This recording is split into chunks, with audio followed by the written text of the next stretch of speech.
Hey guys, Toast here. The Battlefield franchise has always had a heavy emphasis on vehicles in their most prominent game modes, and Battlefield 1 is no exception. The vehicles available to you range from heavy and light tanks, to jeeps, various planes, and even horses if you want to consider them a vehicle. Knowing how to utilize each of the available options to you is ultimately what will make you a more well-rounded player and a stronger asset to your team. That said, many people get nervous or anxious when it comes to vehicles, and rightfully so. If you haven't used vehicles extensively in Battlefield games, it can be a bit daunting to jump in and use them as they have different control schemes and abilities than playing infantry, and perhaps more pertinent, teammates can get very frustrated with you if you jump into a vehicle, don't know how to use it, and ultimately lead to its premature destruction, potentially giving the enemy the upper hand.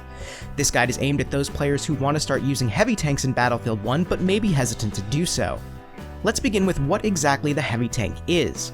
The heavy tank, as the name implies, is the heaviest of the ground vehicles save for the train available in Sinai Desert. The vehicle seats 6 people total, and every seat in the vehicle is provided with some form of weapon. The 6 seats and their respective firepower and options are as follows. Seat 1 is the primary driver seat.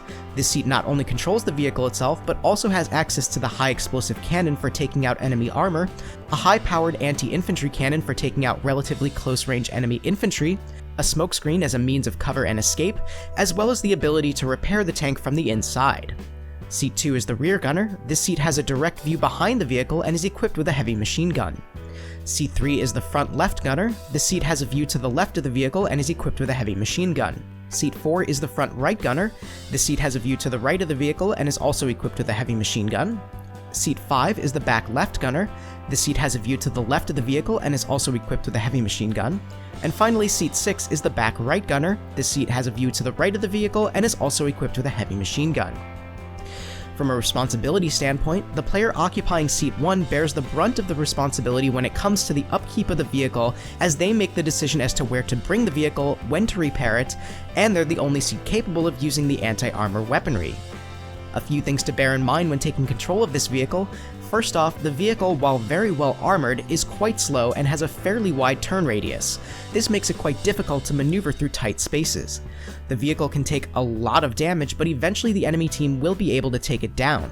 It would be beneficial to both you and the people in your vehicle to try and keep yourself away from areas where there are a lot of buildings in close proximity. Open space is your friend, lest you find yourself in a position where enemies can drop dynamite or anti-tank grenades on you from above. Keeping your distance from buildings also allows you to ensure that if anyone does want to come up and try to ruin your day, they either need to get in close to you in a wide open area, which is going to be very challenging for them, or they need to consistently be on the move in surrounding buildings in order to ensure that you don't take them out with one well-placed cannon blast. Ensure that you're using each of the weapons for the appropriate situations. Your high explosive cannon is your best friend when it comes to taking down enemy armor and blowing out walls and buildings. However, if infantry is moving in towards you, it can be difficult to get a correctly placed shot on them, especially if they're trying to be evasive.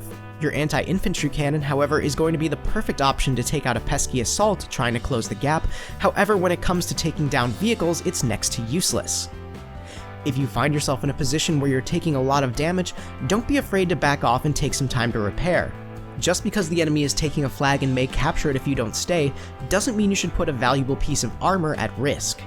Keep in mind that you are able to repair while moving straight forward or straight back, however not while turning, so put yourself in a good trajectory and try to get some repair in while you make your way toward a safe spot to continue bringing yourself back to full health. Once you're fully prepared, you can then reevaluate whether you want to move forward and try and recapture the lost point, or move on to another area of contention. When moving from one area to another, it's often beneficial to switch to third-person view from first-person so that you have a better idea of the terrain around you as well as a wider field of view to see if any enemy infantry or armor are making their way toward you. That said, you'll have greater precision when actually attacking from first-person, so if an enemy does make their way into your line of sight and you want to engage, I recommend moving back into first-person view.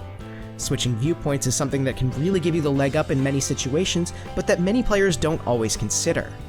Now, as the driver of the tank, you really want to stay in that one seat. However, should you find yourself as the gunner like you see in the gameplay in the background, it would actually be much more beneficial to you to switch gunner seats as often as needed to ensure that you're able to take out surrounding infantry.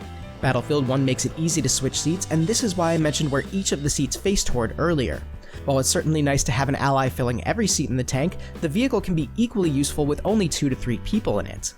As you can see, the tank was being driven by my friend, and I was swapping seats to wherever the enemies were most likely to be, allowing my teammate to focus on what was happening in front of him while I was able to take care of everything else. If you're playing on PC, you're probably very used to having your hands on the W, A, S, and D keys for movement. However, I personally found that as the gunner in a heavy tank, if you switch your hand to the Q, F2, F3, and F4 keys, you now have a very quick way of not only swapping between one gunner seat on each side of the vehicle and the back of the vehicle, but you also have your pinky to use to spot enemies, making it easier for the driver to know their exact locations. But that's going to do it for today's video. I hope you guys enjoyed. Let me know in the comments if this guide was helpful in making you feel more comfortable to jump into a heavy tank in Battlefield 1. If you liked the video, please leave a like, and if you want to see more content, please subscribe. Thank you guys so much for watching. This is Toast, and I'll talk to you soon.